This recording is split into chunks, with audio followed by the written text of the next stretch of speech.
Kejadian pasal 1. Allah menciptakan langit dan bumi serta isinya. Pada mulanya Allah menciptakan langit dan bumi. Bumi belum berbentuk dan kosong. Gelap gulita menutupi samudera raya, dan roh Allah melayang-layang di atas permukaan air. Berfirmanlah Allah, jadilah terang. Lalu terang itu jadi.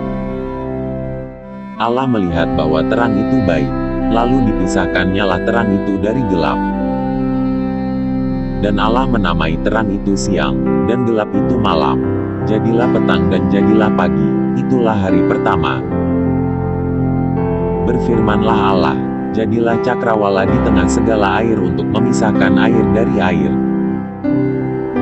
Maka Allah menjadikan cakrawala dan ia memisahkan air yang ada di bawah cakrawala itu dari air yang ada di atasnya.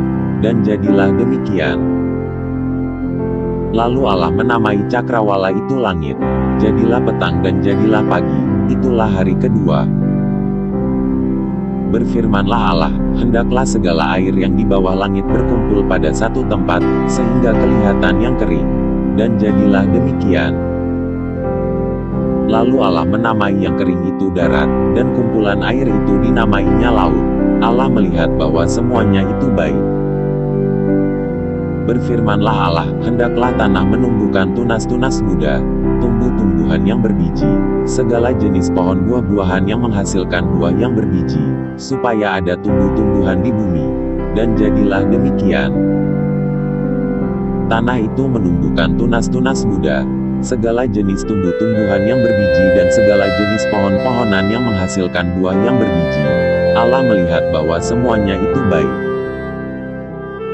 Jadilah petang dan jadilah pagi, itulah hari ketiga. Berfirmanlah Allah, jadilah benda-benda penerang pada cakrawala untuk memisahkan siang dari malam. Biarlah benda-benda penerang itu menjadi tanda yang menunjukkan masa-masa yang tetap dan hari-hari dan tahun-tahun. Dan sebagai penerang pada cakrawala biarlah benda-benda itu menerangi bumi. Dan jadilah demikian. Maka Allah menjadikan kedua benda penerang yang besar itu, yakni yang lebih besar untuk menguasai siang dan yang lebih kecil untuk menguasai malam, dan menjadikan juga bintang-bintang. Allah menaruh semuanya itu di cakrawala untuk menerangi bumi, dan untuk menguasai siang dan malam, dan untuk memisahkan terang dari gelap. Allah melihat bahwa semuanya itu baik. Jadilah petang dan jadilah pagi, itulah hari keempat. Berfirmanlah Allah, hendaklah dalam air berkeriapan makhluk yang hidup, dan hendaklah burung beterbangan di atas bumi melintasi cakrawala. Maka Allah menciptakan binatang-binatang laut yang besar dan segala jenis makhluk hidup yang bergerak, yang berkeriapan dalam air, dan segala jenis burung yang bersayap. Allah melihat bahwa semuanya itu baik. Lalu Allah memberkati semuanya itu, firman-Nya, berkembang biaklah, dan bertambah banyaklah serta penuhilah air dalam laut, dan hendaklah burung-burung di bumi bertambah banyak. Jadilah petang dan jadilah pagi, itulah hari kelima. Berfirmanlah Allah, hendaklah bumi mengeluarkan segala jenis makhluk yang hidup, ternak dan binatang melata dan segala jenis binatang liar. Dan jadilah demikian. Allah menjadikan segala jenis binatang liar dan segala jenis ternak dan segala jenis binatang melata di muka bumi. Allah melihat bahwa semuanya itu baik. Berfirmanlah Allah, baiklah kita menjadikan manusia menurut gambar dan rupa kita, supaya mereka berkuasa atas ikan di laut dan burung-burung di udara dan atas ternak dan atas seluruh bumi dan atas segala binatang melata yang merayap di bumi. Maka Allah menciptakan manusia itu menurut gambarnya, menurut gambar Allah diciptakannya dia, laki-laki dan perempuan diciptakannya mereka. Allah memberkati mereka, lalu Allah berfirman kepada mereka, beranak cuculah dan bertambah banyak, penuhilah bumi dan taklukkanlah itu. Berkuasalah atas ikan-ikan di laut dan burung-burung di udara dan atas segala binatang yang merayap di bumi.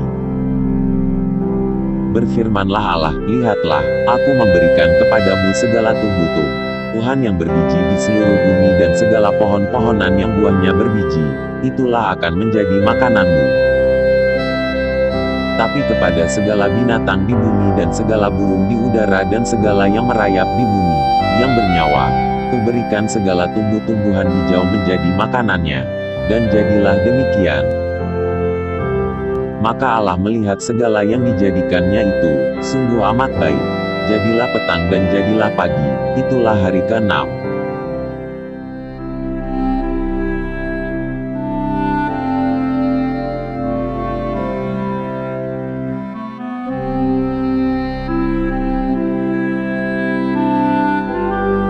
Demikianlah diselesaikan langit dan bumi dan segala isinya.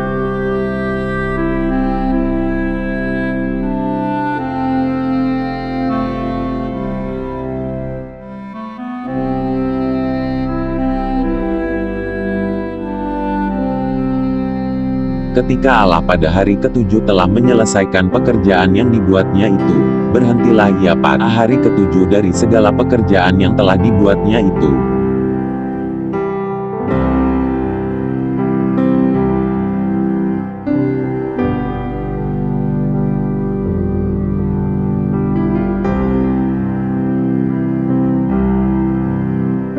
Lalu Allah memberkati hari ke-7 itu dan menguduskannya, karena pada hari itulah ia berhenti dari segala pekerjaan penciptaan yang telah dibuatnya itu.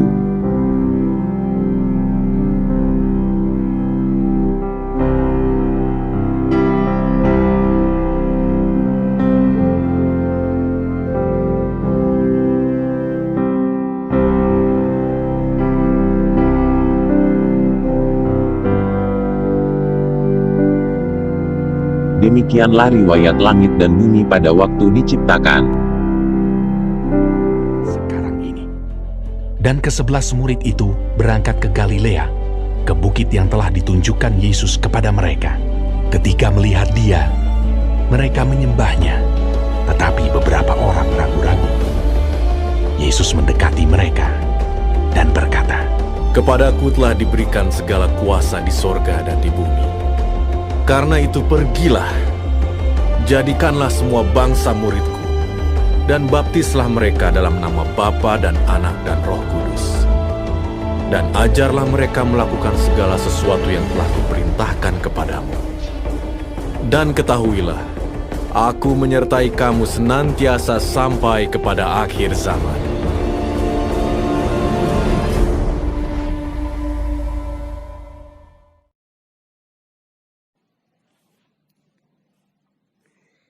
Bapak, Ibu, dan Saudara yang dikasihi Tuhan, saya memiliki kipas angin.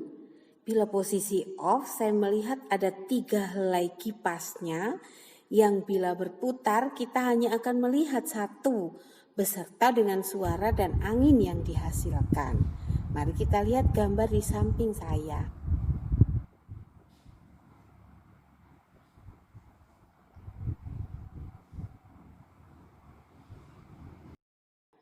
Kemudian yang kedua, saya punya segelas kopi. Ini tadi saya buat dari bubuk kopi dan gula, setengah sendok saja gulanya, plus air panas. Yang kini saya bisa nyeruputnya dan rasanya ada pahit-pahit, namun juga ada wangi kopinya, anget, terasa, dan ada manis-manisnya juga. Namun saya nggak bisa memisahkan antara kopi dan gula dan airnya sekarang. Meski saya bisa tetap merasakan 3 bagian itu. Seperti gambar kopi di samping saya ini. Nah, saya mengajak kita saat ini merasakan 2 gambaran di atas ketika kita merenungkan keberadaan Allah kita. Kita mengenal pemahaman tentang Allah Tritunggal atau pemahaman tentang Trinitas. Dan minggu ini adalah Minggu Trinitas. Secara ringkas, Trinitas adalah pemahaman bahwa ada satu Allah dalam 3 pribadi, yakni Allah Bapa, Putra, dan Roh Kudus. Melalui kipas angin dan kopi tadi, saya mencoba mengajak Bapak, Ibu, dan Saudara untuk memahami bahwa Allah yang satu itu ada dan berkarya dalam pekerjaannya. Dalam pekerjaannya ia berkarya dalam 3 pribadi yang kadang bisa kita bedakan, kadang juga tidak, namun jelas kita rasakan. Seperti halnya 3 helai kipas yang bila on akan kelihatan satu bagian saja, atau seperti halnya juga minuman yang disebut wedang kopi yang terdiri dari 3 bagian yang bisa kita rasakan namun tak lagi bisa kita bedakan. Mari kita melihat sejak kapan Allah kita berkarya dalam 3 pribadi yang teranyam atau disebut berkelindan itu atau terkepang kayak gitu. Bacaan yang pertama, Kejadian 1 ayat 1 sampai 3 dan ayat yang ke-26 saya bacakan. Pada mulanya Allah menciptakan langit dan bumi. Bumi belum berbentuk dan kosong. Gelap gulita menutupi samudra raya dan roh Allah melayang-layang di atas permukaan air. Berfirmanlah Allah, jadilah terang. Lalu terang itu jadi. Berfirmanlah Allah, baiklah kita menjadikan manusia menurut gambar dan rupa kita, supaya mereka berkuasa atas ikan-ikan di laut dan burung-burung di udara dan atas ternak dan atas seluruh bumi dan atas segala binatang melata yang merayap di bumi. Dalam firman ini ada 3 pribadi ilahi yang berkarya di sana.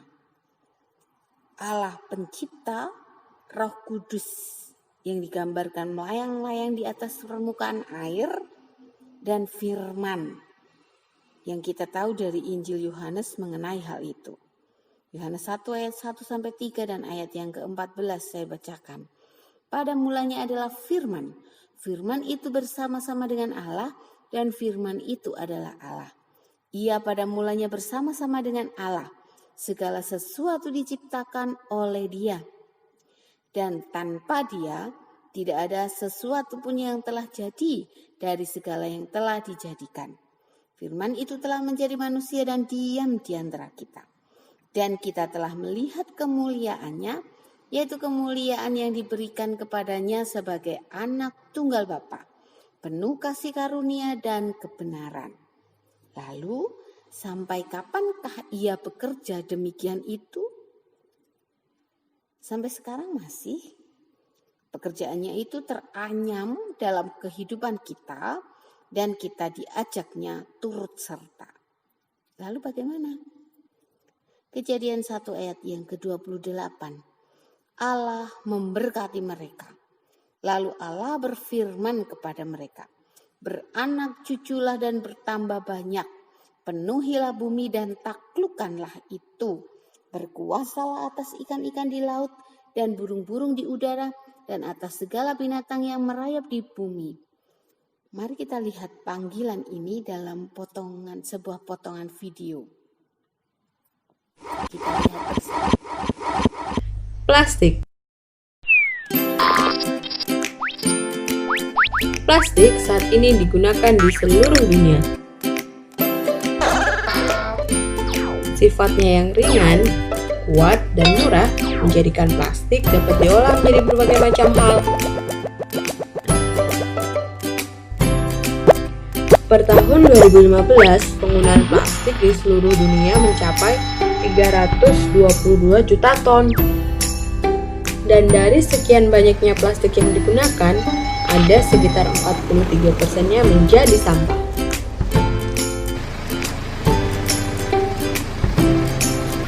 Perlu kita ketahui, sampah plastik membutuhkan waktu puluhan hingga ratusan tahun untuk dapat hancur dan terurai secara alami. Karena sifatnya yang sulit terurai, plastik yang terbuang ke tanah dapat menggantung rusaknya air hujan. Akibatnya, membuat tanah menjadi kurang subur dan menyebabkan kematian bagi hewan purba seperti cacing, yang bermanfaat membantu menyuburkan tanah. Sampah plastik yang terbang sembarangan dapat menghambat saluran pembuangan air. Ketika terjadi hujan, sampah plastik yang terbawa arus air masuk dan menyumbat saluran pembuangan, sehingga mengakibatkan banjir. Begitu pula dengan sampah plastik yang terbuang dan berakhir di lautan. Sampah plastik tersebut telah membunuh binatang laut seperti paus, lumba-lumba, kura-kura, dan bermacam jenis binatang laut yang lain. Hingga pada akhirnya lebih dari 1 juta binatang laut mati tiap tahunnya akibat makan sampah plastik. Dari bermacam permasalahan yang timbul akibat dari sampah plastik, kita harus bertanggung jawab dan lebih bijak dalam menggunakan plastik dengan cara pola hidup ramah lingkungan. Batasi penggunaan produk yang berhubungan dengan plastik. Hindari penggunaan kantong plastik pada saat berbelanja. Gunakanlah kantong kertas, kantong kain, atau kantong lainnya yang lebih ramah lingkungan. Gunakan botol minuman yang dapat diisi ulang, sehingga tidak perlu membeli air minum kemasan.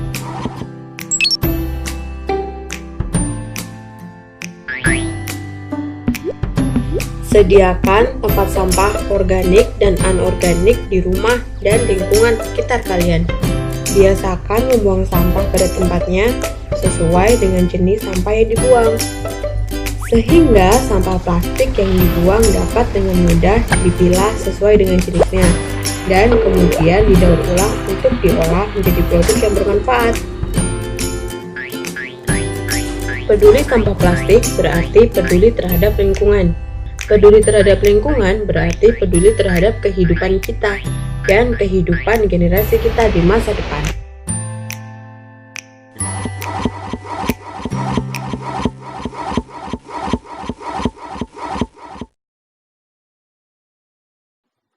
Panggilan yang lain, Bapak, Ibu, dan Saudara, ada di dalam Matius 28 ayat 19 dan 20. Demikian.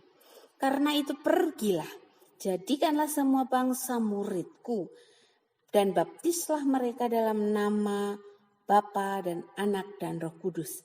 Dan ajarlah mereka melakukan segala sesuatu yang telah kuperintahkan kepadamu. Dan ketahuilah, aku menyertai kamu senantiasa sampai kepada akhir zaman. Ibu, Bapak, dan Saudara yang dikasihi Tuhan, terkait dengan ayat ini, seringkali kita menyebutnya amanat agung, khusus pada bagian 1 dan 2. Anggapan bahwa memberitakan Injil yang terfokus pada jadikan semua bangsa muridku, itu seringkali diartikan jadikan semua bangsa orang Kristen. Lalu baptislah mereka sebanyak mungkin bla bla bla bla. Dan terhenti di situ. Padahal Bapak Ibu, panggilan itu tidak berhenti pada 2 bagian itu, namun sampai pada akhir ayat. Ajarlah mereka melakukan segala sesuatu yang kuperintahkan kepadamu. Ajarlah semua yang sudah Kristus perintahkan. Apa saja? Ada banyak banget. Termasuk mengasihi sesama tanpa memilih. Mengampuni seperti Kristus, sabar, setia, tidak mendendam, dan lain-lain. Rasul Paulus menulis, Roma 10 ayat 14, tetapi bagaimana mereka dapat berseru kepadanya jika mereka tidak percaya kepada dia? Bagaimana mereka dapat percaya kepada dia jika mereka tidak mendengar tentang dia? Bagaimana mereka mendengar tentang dia jika tidak ada yang memberitakannya? Memberitakan Injil berarti menghidupi Injil di dalam hidup kita. Hingga ketika orang-orang melihat hidup kita, mereka melihat Kristus ada dalam kita. Siapa yang tidak pernah khawatir, Bapak Ibu? Lalu bagaimana kita memberitakan bahwa Kristus ada dalam hidupku sehingga aku tidak khawatir? Bagaimana kita menghidupi firman-Nya dalam Matius 6 ayat 25? Karena itu aku berkata kepadamu, janganlah khawatir akan hidupmu, akan apa yang hendak kamu makan atau minum, dan janganlah khawatir pula akan tubuhmu, akan apa yang hendak kamu pakai. Bukankah hidup itu lebih penting daripada makanan dan tubuh itu lebih penting daripada pakaian? Bila kita hidup saja terlalu khawatir, bagaimana orang melihat Kristus yang berfirman, jangan khawatir. Yesus adalah Sang Damai. Bagaimana kita dapat memberitakan bahwa Kristus adalah damai? Mengikut Kristus itu damai.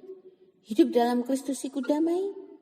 Bila kita selalu dan selalu bertengkar, selalu dan selalu tidak akur, dan lain-lain. Bagian selanjutnya, Yesus Kristus adalah kasih. Dalam Kristus mengalir aliran kasih. Bagaimana orang dapat melihat Kristus itu adalah sumber kasih, maha kasih, selalu mengasihi, bila kita tidak menghidupi kasih itu?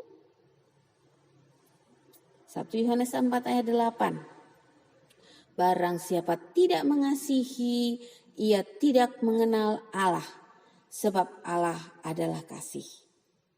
Ibu, bapak, dan saudara-saudaraku, karya yang kita lakukan baik itu hidup dalam ketidakkhawatiran, damai, kasih maupun hal-hal lain yang diteladani Kristus sepanjang hidupnya ini, kita emban untuk kita lakukan dalam penyertaan Allah Trinitas.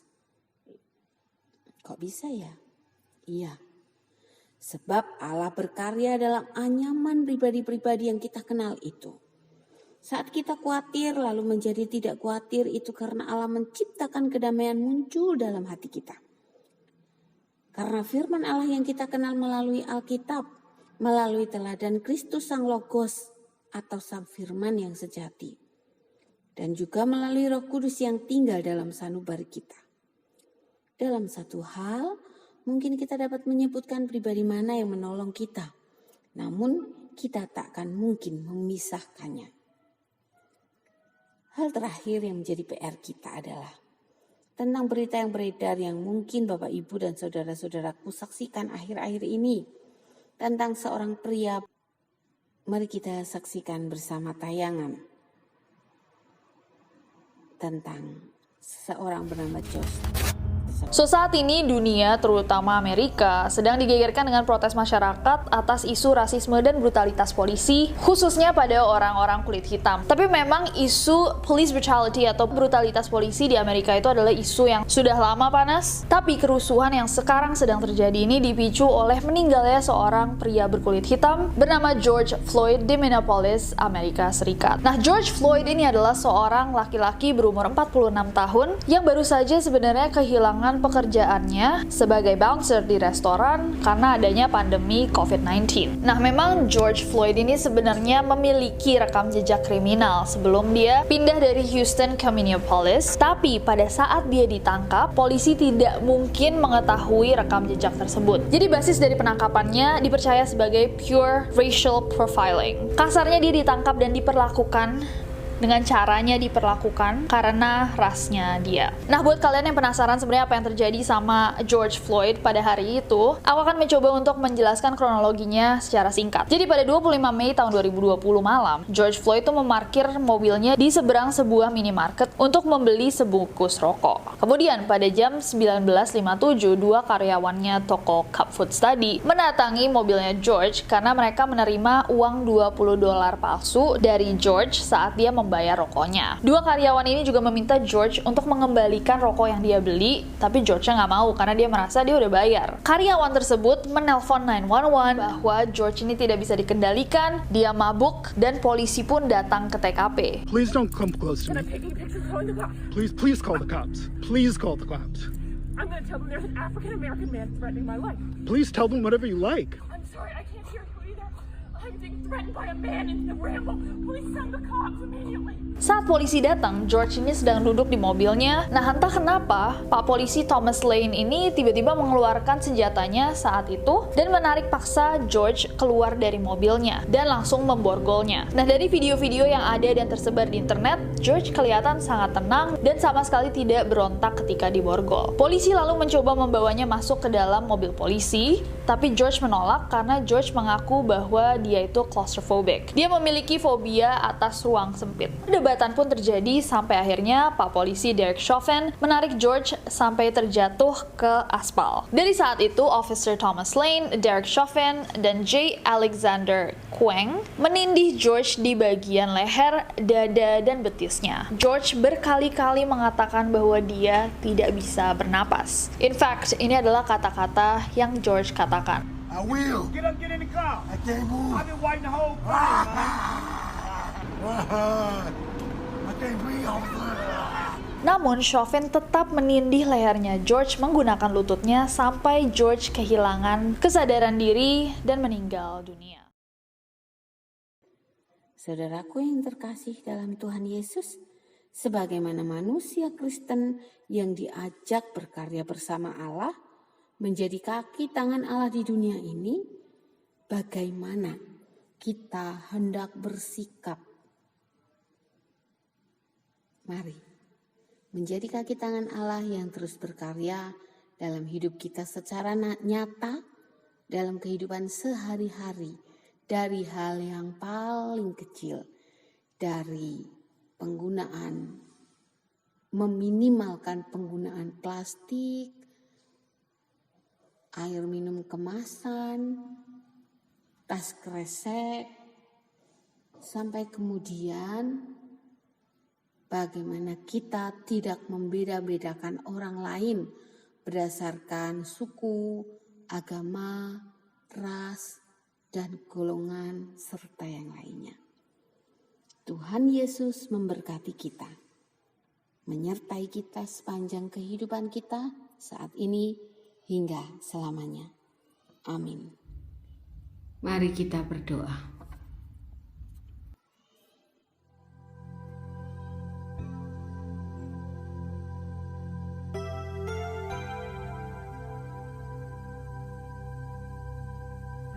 Bapa kami yang di surga, dikuduskanlah nama-Mu. Datanglah kerajaan-Mu. Jadilah kehendak-Mu di bumi seperti di sorga. Berikanlah kami pada hari ini makanan kami yang secukupnya, dan ampunilah kami akan kesalahan kami,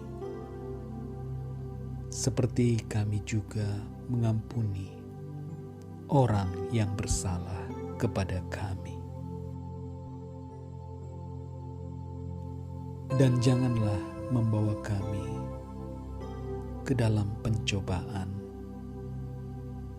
tetapi lepaskanlah kami daripada yang jahat, karena Engkaulah yang empunya kerajaan dan kuasa dan kemuliaan sampai selama-lamanya.